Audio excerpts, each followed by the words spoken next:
Posso começar? Ótimo. Tá bom, então, bom dia.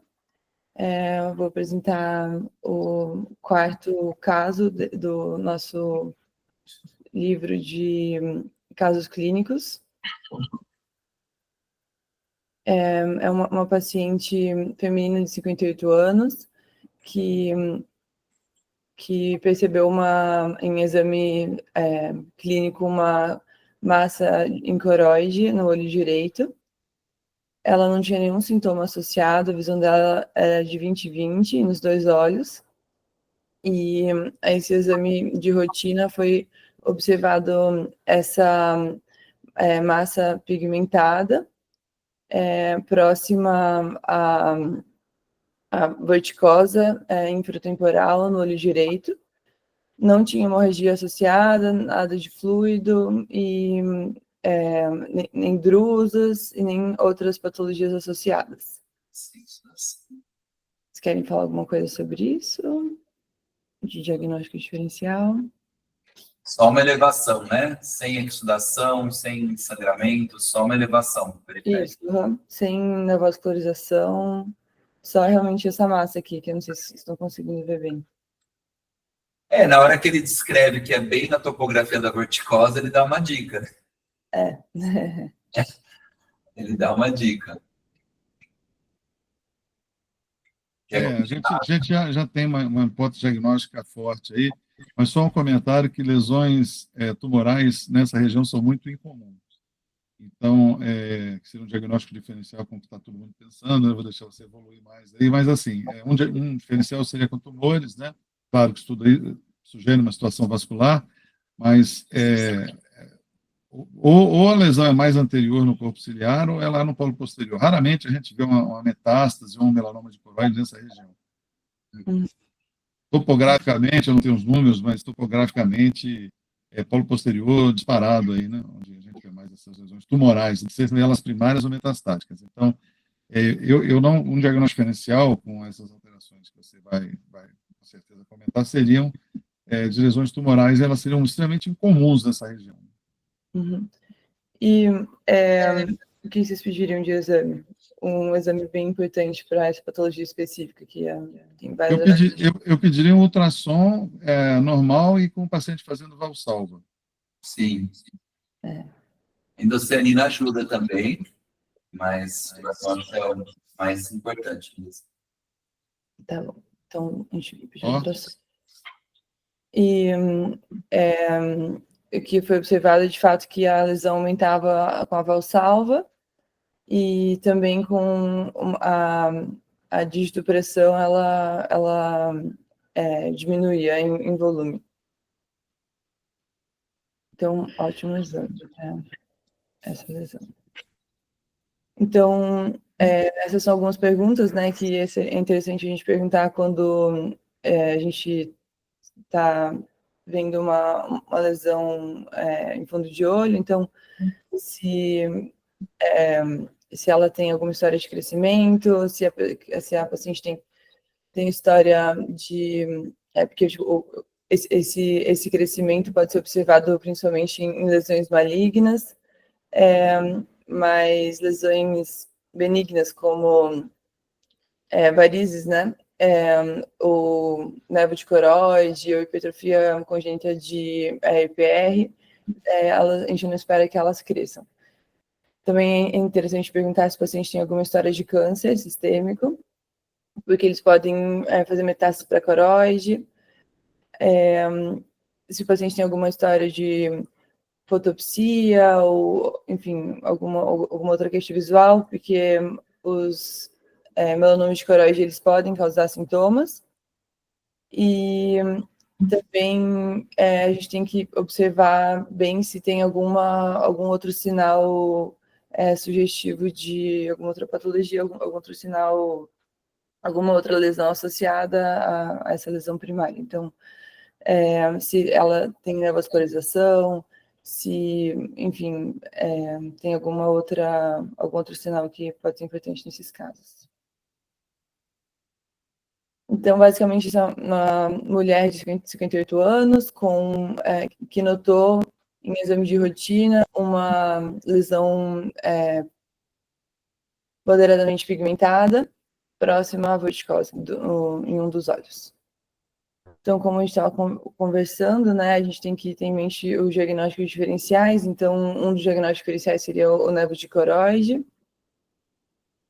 O diagnóstico diferencial que sempre tem que passar pela mente que é o mais grave de todos, seria o melanoma de coroide. E no começo, né, quando ele vai descrever o caso, ele já fala, né, ele já responde algumas perguntas que a gente teria que fazer quando a gente vê alguma lesão pigmentada no fundo de olho, e tem esse mnemônico da Carol Shields, né, essa To Find Small Ocular Melanoma Using Helpful Hints Daily, que acho que todo mundo lembra, então eu coloquei aqui para a gente relembrar, que são achados que podem ou não sugerir uma maior gravidade dessa lesão. Metástase de coroide, eu pesquisei algumas imagens no livro de tumores da Carol Shields, e eu vi que as lesões mais pigmentadas, mais comuns de metástases para coroide, foram principalmente de câncer de pele. As lesões metastáticas provenientes de câncer de mama foram principalmente menos pigmentadas, então, enfim, mais amarelinhas, assim. E Park também, ele colocou como um diagnóstico diferencial, né? Então, é algo também que a gente pode ter em mente, e é interessante, nesses casos, fazer os exames contrastados nos dois olhos, para ver se tem alguma coisa em periferia dos dois olhos, né? Nesse caso, a lesão era unilateral, mas PERC é sempre interessante checar o outro olho para ver se tem alguma coisa mais na periferia.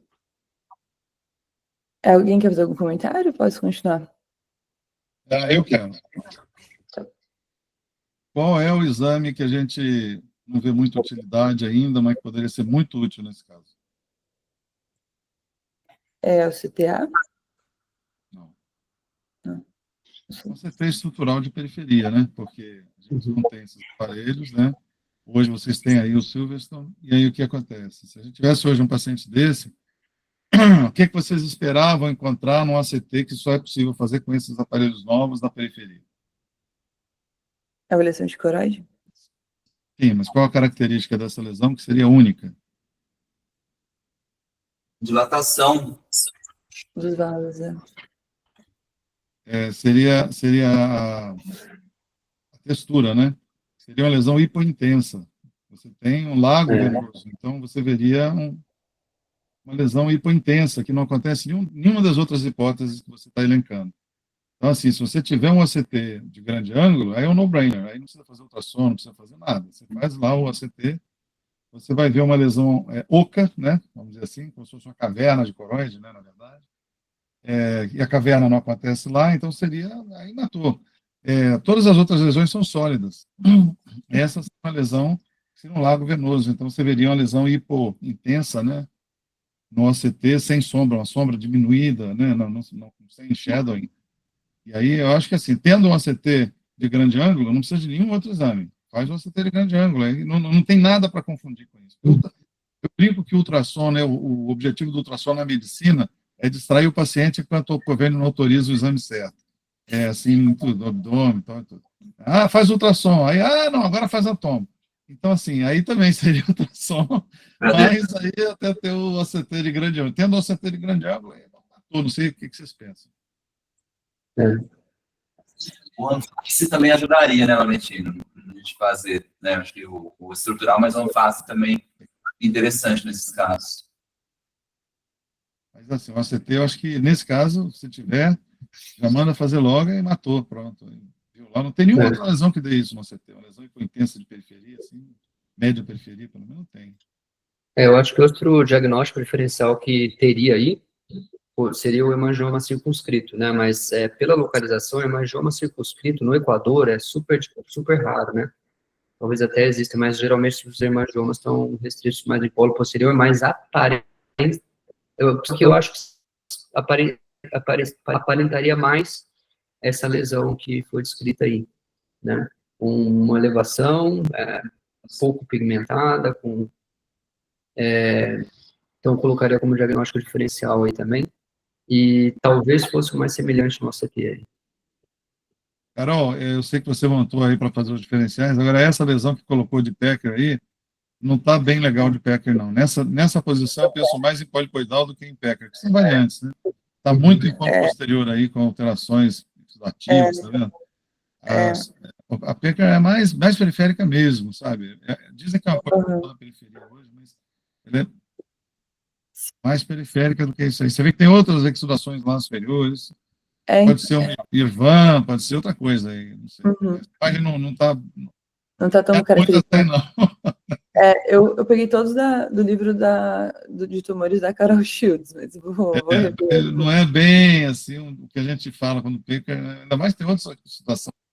Tem pelo menos 3 pontos de exudação superiores aí, esse negócio tá meio esquisito. Não foi uma boa escolha da Carol, não, cara. Essa aí, ela... De nenhuma das duas, Carol. Da outra Carol, não na Carol Hilbert, da Carol Shields. Não, acho que das duas, mas tudo bem. Posso continuar aqui? Pode. Tá, então, foi feito o ultrassom, né? E também é importante a gente fazer essa documentação com as fotos da retinografia. Então, aqui tem outras imagens dessa dilatação da verticose, que dá para ver bem, né? E sobre o exame multimodal, ele também discute no capítulo sobre a importância, como o doutor Gabriel comentou, sobre a anjo e a endocianina. Aqui são imagens dessa lesão e também o ACT. E, então, basicamente, quando você entende que se trata dessa dilatação perto da varicosa, você não precisa seguir, você pode relaxar e manter só o acompanhamento de rotina desses pacientes, baseados na indicação pela idade. E, obviamente, não precisa de nenhum tratamento específico para essas varizes de veia verticosa. E daí, por isso que ele fala que é tão importante você, de fato, bater o martelo para tranquilizar o paciente e você não levar ele a ter visitas desnecessárias, assim. E o algoritmo para os diagnósticos diferenciais que o autor traz é realmente a parte mais importante, como foi comentado no começo da apresentação, é a localização dessa lesão, então realmente próximo da verticosa. Essa outra característica aqui de aumento com a manobra de Valsalva também é super importante, e o colapso com a pressão digital. E é isso, gente. Muito bom. Muito bom, Carol. Obrigado. Obrigada e desculpa aí, gente, essa questão do horário. Não vai se repetir. Tá ótimo. Carol, ótima lembrança aí dessas lesões aí periféricas, aí, que às vezes assustam os pacientes. A gente vê muito paciente com lesão pseudotumoral. O médico assusta e chega, essa é um dos diferenciais, mas tem várias lesões pseudotumorais, as névicas são as mais comuns, né? Mas a gente vê com frequência assim, pacientes muito assustados sem... lembrando que a coroide é o principal local no corpo de metástase, não é o fígado nem o pulmão. Então, assim, né, tumores primários existem, mas os metastáticos são muito frequentes na coroide também, né? Mulheres, mama, em homens, pulmão e próstata. Então, assim, a gente vê, eu tenho um caso publicado que eu fiz uma terapia fotodinâmica do olho único de uma metástase coroidiana de um tumor de colo. Então, esse paciente é um paciente azarado. O paciente, quando é azarado, ele teve foi trocar uma válvula cardíaca, trocou e teve uma lesão isquêmica do olho esquerdo, perdeu a visão do esquerdo, só tinha o direito, aí teve um tumor de colo, aí o tumor metastizou para o olho direito, aí descolou a retina, ficou tipo uma cerose, assim, né? Sobre um tumor na arcada e era metastático, e a gente fez PDT na metástase, ele ficou com 20, 25 de visão, 2 anos e morreu. Era um tratamento paliativo, mas que deu uma qualidade de vida muito boa. Aí nós publicamos, né, tratamento de menta de colo, foi o único caso da literatura com PDT. PDT é muito eficiente para tratar essas lesões. Mas, assim, eu acho que o mais importante não é nem só o diagnóstico, é lembrar que lesões periféricas precisam de um diagnóstico diferencial. E acho que, assim, acima de tudo, acho que uma coisa que você pode sempre reforçar é a topografia, né? A lesão metastática, eu nunca vi nessa região. Pigmentada pode ter, porque é questão de vasculatura. A metástase segue os vasos ali, tem pouca circulação coroidiana, né? A coroide ela vai afinando muito nessa região, ela é muito fininha. Então, normalmente, não dá metástase aí. Né? A metástase já passou pelo filtro, né, para poder chegar aí. Lembra que chega e sai. Então, ela já chegou, passou pelo filtro e ficou. Isso ficou em polo posterior. A metástase não vai, acho que, não tem os números, acho que 90% não é aí. Tumores primários pode, né, porque onde tem pigmento pode ter tumor. Mas também acho que, sei lá, 60%, né, não vai ser aí. Ou vai ser mais anterior ou mais posterior. Então, aí a gente fica só com lesões vasculares mesmo. Então, excelente lembrança. Parabéns aí pelo caso. Bacana. Carol, teve uma vez que a gente operou um paciente no intraoperatório, o André viu isso. Eu nunca tinha visto, eu nem sabia que tinha, né, na época. E aí a gente ficou aumentando e diminuindo a pressão de infusão e ela mudava. E é uma pena, a gente não filmou isso. Porque é um vídeo super didático para entender, né? Uma alteração que não é comum no dia a dia, mas que existe, e tomar muito cuidado justamente para não criar um problema maior, né? Ficar falando do paciente que pode ter lesão tumoral, enfim. As características são bem especiais aqui no caso. Uhum. Muito bom. Sim. Muito bom. Tem uma última coisa que eu queria comentar. Às vezes a Becker, né, ela se apresenta como um grande hematoma, assim, sabe? Eu tive alguns casos, e você não sabe o que nasceu, se foi o ovo ou a galinha, você vê uma lesão preta grande no fundo de olho, né? E aí assusta pra caramba, porque a primeira coisa que você pensa é ser um grande tumor. Então, às vezes, essas lesões periféricas, vasculares, como o Becker, né? Becker, não sei como é que fala isso. Mas, assim, eu já tive casos de... aí sim a coisa fica complicada, porque fica uma lesão pretona, uma massa, e o ultrassom não ajuda muito, e você acha que é uma Becker, mas aí, nesses casos, a endocenina seria o principal exame diferencial, para você tentar ver através do sangue, mas às vezes é difícil, viu? Eu já tive, não sei se Gabriel ou alguém já viu, mas, assim, tem casos de Becker que fica em dúvida, cara, que Sim. apresentação, né? O paciente, ele não é visto, a periferia, normalmente, o exame oftalmológico passa batido, às vezes, uma lesão menor e tal, ninguém vai na periferia, faz aquele fundo de olho sentado e tal, e aí, de repente, bum, veio no exame, tem um negócio aqui. E é bem difícil, às vezes, diferenciar. No Becker, o que ajuda a diferenciar é você ver sinais de uma hemorragia em evolução diferente. Você vê o pretão, mas você vê aquela coisa já de reabsorção, você vê já aquele mosqueamento periférico, você vê várias fases ali do sangue, né? Aí a grande pista, mas de outra forma, aí sim, eu acho que fica complicado às vezes. Eu já tive casos que eu não sabia orientar. Eu peguei aqui as imagens que a Carol Shields trouxe de pé, que elas estão bem diferentes mesmo do que acho que a gente está acostumado a ver. No livro eu vou mandar no grupo para, enfim, para a gente ter em mente. Tal. Inclusive, na época que era a doutora Clélia Vene em São Paulo, que era ótima, era a nossa Carol Shields aqui, ela era sensacional, né? E teve um caso que eu fiquei em dúvida, mandei para ela falou, não, isso é melanoma, fez bracterapia e era Becker. E aí, com a evolução, a gente viu que era Becker. Né?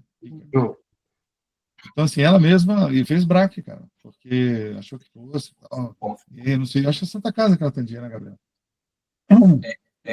No Einstein. No Einstein também, então. Mas ela viu os pacientes na Santa Casa, eu acho, né? Eu tenho uma dúvida. Você consegue fazer PDT no Becker na periferia? Não, né? Não. Becker é crio. Tá. Becker é crio. Porque crio e anti-VEGF, né? PDT não chega. Você pode fazer PDT com a lente de grande ângulo. Mas como é periferia, eu acho que é mais seguro, né? Custo eficiente. Você sentar o pau aí mesmo, fazer ou uma crio ou laser. Laser eu acho perigoso.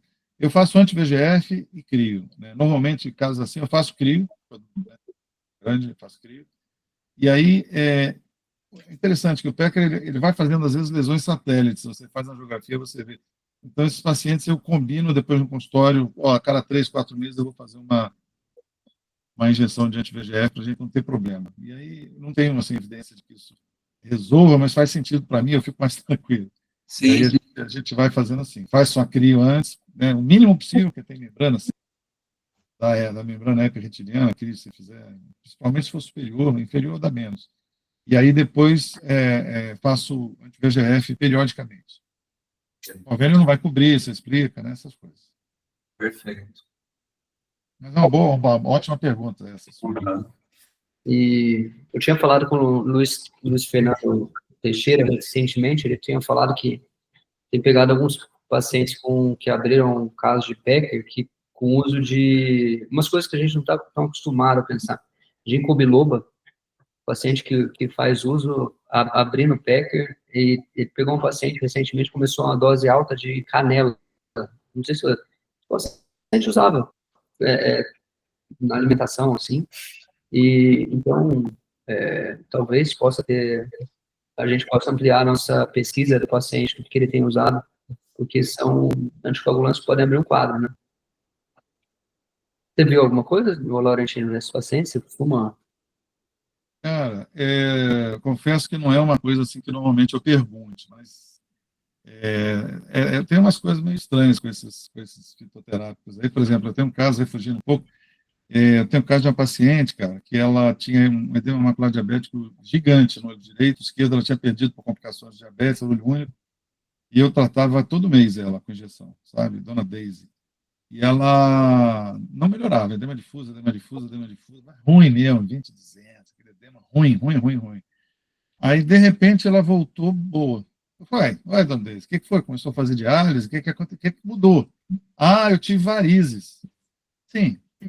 E aí o médico passou um remédio para as varizes, tomei e melhorou a visão demais. Aí eu fui ver o Daflon. Daflon é aquela picaretagem, né? De vários extratos vegetais para melhorar a circulação, olha só. Aí eu falei, não, o senhor deve estar se cuidando mais. Não, a taxa dela sempre por favor. Dona Deise, para o Daflon. Parou o Daflon. 2 meses depois, edema. Eu falei, Dona Deise, volta o Daflon. Voltou o edema. Daflon. Aí eu tentei e tive mais 2 pacientes que responderam ao Daflon. Olha, mas eu tentei nos 100. Eu até conversei na época com o Rodrigo Jorge. Mas assim, a resposta ao Daflon para edema resistente diabético a tudo é impressionante nesse caso, dessa paciente. Agora, como é que eu vou dizer isso? Então, assim, esse caso eu tenho certeza absoluta. E o Daflon, bicho, está há décadas aí, melhora a circulação, varizes, enfim. Então, o ginkgo biloba, de fato, ele altera bastante a parte reológica, né? E é um caso de hemorragia persistente que deve ser visto para não usar em cirurgias. Então, talvez ele possa alterar, sim, causar... Eu não diria dar mais Becker, eu acho que dá mais sintoma de Becker. O Becker o cara já tem lá, e aí tendo essas alterações... Eu não sei se abriu o quadro, né? Exatamente. Né? O cara já tem lá e abre o quadro. E também, geralmente hoje eu estou fazendo uma avaliação cardiovascular com o paciente, geralmente o paciente tem esse quadro e está associado à história de AVC. Teve um paciente meu que começou a abrir o Becker e fez AVC 2 semanas depois. Coisa interessante. É pouco entendido, né, ainda. Fala-se pouco de Becker ainda. Mas lembrando, né, o olho é a janela da alma, né? Quer dizer, se tem uma alteração microvascular aí, talvez ela também tenha ocorrência em outros locais. Eu acho que essa sua informação é uma informação que a gente tem que ficar atento, sim, né? Igual, por exemplo, algumas doenças inflamatórias, você pega miúdos lá e tal, tem que fazer a angiografia cerebral. Então, a angiorressonância para ver se tem alteração. Tem coisas que a gente esquece, às vezes, de fazer. Né? Outra coisa, fugindo um pouco do tema, mas aproveitando, né? Eu acho que, assim, depósito do zenoide e REP, associação com doença coronariana, né? Uma coisa também importante. Eu tive recentemente o caso de uma paciente que veio para mim, eu mencionei isso e, assim, poucos dias depois ela morreu de um infarto. E aí o filho lembrou, né? Falou, bem que o filho é paciente, bem que você falou, né? Tal, mamãe teve. E assim, foi primeira consulta, eu comentei 2 dias, aí parece que fala, né? Ô, doutor, tem uma boca, né? Mas realmente tem que sempre lembrar nessas alterações de coroide que a gente tem que ser mais médico nessas situações. A coroide periférica, ela tem uma marca, né? Ela é muito fina. E, assim, de fato, nessa região, por isso que não tem, assim, lesão metastática e tal. Agora, a lesão epitelial do EPR pode acontecer, né? A gente tem benignas e malignas, né? Eu acho que o adenoma do EPR, que a gente teria que ter um diagnóstico diferencial, é uma lesão bem incomum, mas que pode acontecer na periferia, né? Eu tive um caso que eu me lembro de um adenoma do EPR, é diferente, é pretona, assim, sabe? Tipo aquele, como é que fala? Melanocitoma do nervo óptico, não tem? Então, é uma lesão daquela bem pretona, assim. E eu já tive um caso desse também, de adenoma do epitélio pigmentar retinal, que é uma lesão ruim, né? Ruim de tratar. É isso aí, achei bacana, né? Achei bem legal. Ah, sim, e sem relevo, né? A gente pode lembrar também, a Thalita pode ajudar a gente na síndrome de Gardner, né? Que pode dar, né, uns beer tracks aí. Tem uma diferença, eu não lembro exatamente. Uma é redonda, a outra é em peixe, né? A pisciforme é mais perigosa, né, Thalita? Tem um negócio desse. A pisciforme que é mais ligada, porque quando você olha assim no exame, se você não está vendo o 3D direito, né, você vê uma lesão pisciforme. Igual a sua era bem pisciforme na imagem lá, né, sob a vorticose. Né? E o que ajudava é que o fundo era muito fácil de ver, né? Tinha uma coroidose ali que dava para ver, nosso paciente de pele clara. Agora, os nossos pacientes, às vezes, você não vê essa nitidez onde está a vorticose, por exemplo. Né? Você vê só uma lesão preta, assim. Então, aí foi mais fácil, era uma paciente, né, de pele clara. Aí você via toda a vasculatura coroidiana, via a topografia da vorticosa, né? Mas, normalmente, nossos pacientes, a gente não vê a vorticosa direitinho no exame, não. Ela fica escondida pela pigmentação da coroide, você não vê. Então, aí você vê uma lesão pigmentada, né? Aí eu não sei se podia confundir com essas lesões piciformes, aí, que são mais também de polo posterior, né? Só para lembrar que tem essas lesões, tem que pensar em, principalmente as piciformes de hipertrofia do EPR, pensar em fazer uma colonoscopia para dar uma olhada, ou uma tipagem genética, né, que a gente pode fazer. Ela pode ser mais ovalada, né, piciforme, geralmente ela tem muitos spots, algumas outras lesões adjacentes dentro do mesmo equador, assim, se é mais ovalado, isso geralmente pode ter uma maior e algumas menores juntas, assim, no mesmo setor. Essa aqui Mas é bom chamar a atenção porque essa imagem dela era piciforme, assim, né? Ela era bem... Se não fosse pela topografia, se não fosse uma pessoa de pele clara, você ia ver uma lesão preta piciforme. E aí um diferencial talvez, né? Enfim, também lembrar dessas lesões aí que não entrou no livro, mas que seria uma lesão a ser pensada também, né? Essas lesões que são lesões mais perigosas porque tem essa associação eventual com tumor de colo, pólipos, né? Vale a pena como diagnóstico diferencial mesmo, Vicas, como você comentou, porque às vezes a gente acaba pegando também o contrário, né? Até a doutora André teve uma paciente recente assim. Às vezes tem o histórico na família, já tem até teste genético e o paciente vem para avaliação fundoscópica. Então, assim, a questão topográfica auxilia bem a gente. O caso da Carol facilitava, né, a história e a topografia para a gente ter um diagnóstico mais diferenciado, mais direcionado, mas como um diagnóstico diferencial é importante, sim. Viu? Que legal, né? Você vê um caso que parece ser um caso curtinho, mas gera uma discussão rica, né, Carol? É bacana a gente ter um time bom, porque a gente vai puxando, vai lembrando de outras coisas, né? Eu acho que fica um bate-papo bem legal, sabe? Bem bacana. E às vezes são coisas do cotidiano que aparecem no consultório, e, assim, para os mais jovens, né, que estão aí vendo, o nível da oftalmologia vem piorando com o tempo, assim, tem muita gente fazendo oftalmologia ruim. Então, assim, não se preocupem com a colocação no mercado de vocês, porque é um blue ocean, porque é impressionante a quantidade de merda que eu estou vendo tem aumentado sensivelmente com o tempo, cara. Então, assim, tem que realmente levar a sério as coisas, tentar dar atenção ao paciente e ir até o final, porque está todo mundo muito raso, muito preocupado. Igual você chega hoje numa dermatologista, ela não quer ver a sua lesão pigmentada que você está preocupado, ela quer te oferecer um procedimento e fica só pensando, não anota as coisas no prontuário. Então, assim, a medicina descambou para um TikTok muito doido. Eu acho que tem que pensar um pouquinho, sabe, dar atenção ao paciente, ouvir às vezes. Então, assim, essa é uma situação. E outra coisa que eu recomendaria, que é só para finalizar, façam um optomapa desse paciente. Né? Se você não tiver o optomapa, pede um lugar que tem, cara. Aí faz a fotografia, documenta, mostra. Isso, para pedir um exame fora de onde você está, não é ruim. Pede um optomapa. Olha, vou pedir uma máquina ali que faz e tal. E, assim, eu acho muito bacana os pacientes que têm degenerações periféricas. Aqui eu tenho uma situação que no meu hospital eu tenho, mas na clínica não. E aí eu não faço como o André, que faz para todo mundo. Eu cobro lá, ó, vai fazer lá e paga lá 500 pila e faz o exame e tal. Então, assim, é uma fonte de renda, ok? Mas, assim, de educação para o paciente. E, assim, já está vendo? Buscando mais coisas nesses 2 minutinhos aqui, você consegue, às vezes, ver coisas que você passou no seu exame. Eu agora, essa semana, tive um paciente que eu pedi, um paciente que o exame era então, e tinha uma ruptura enorme em ferradura.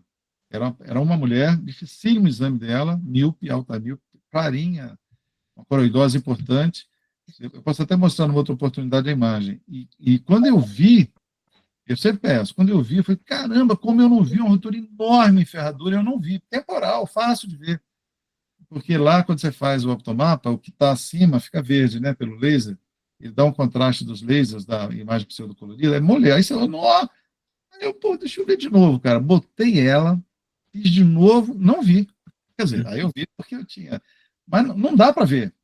Só se eu fizesse uma depressão e era no Equador, eu não ia conseguir chegar lá. Então, assim, claro que se eu tivesse pedido mais tempo, feito talvez um exame mais calma, botado uma lenha, eu veria. Mas olha só, passou. E era uma ruptura desse tamanho. Então, assim, peçam, porque aí fica fácil.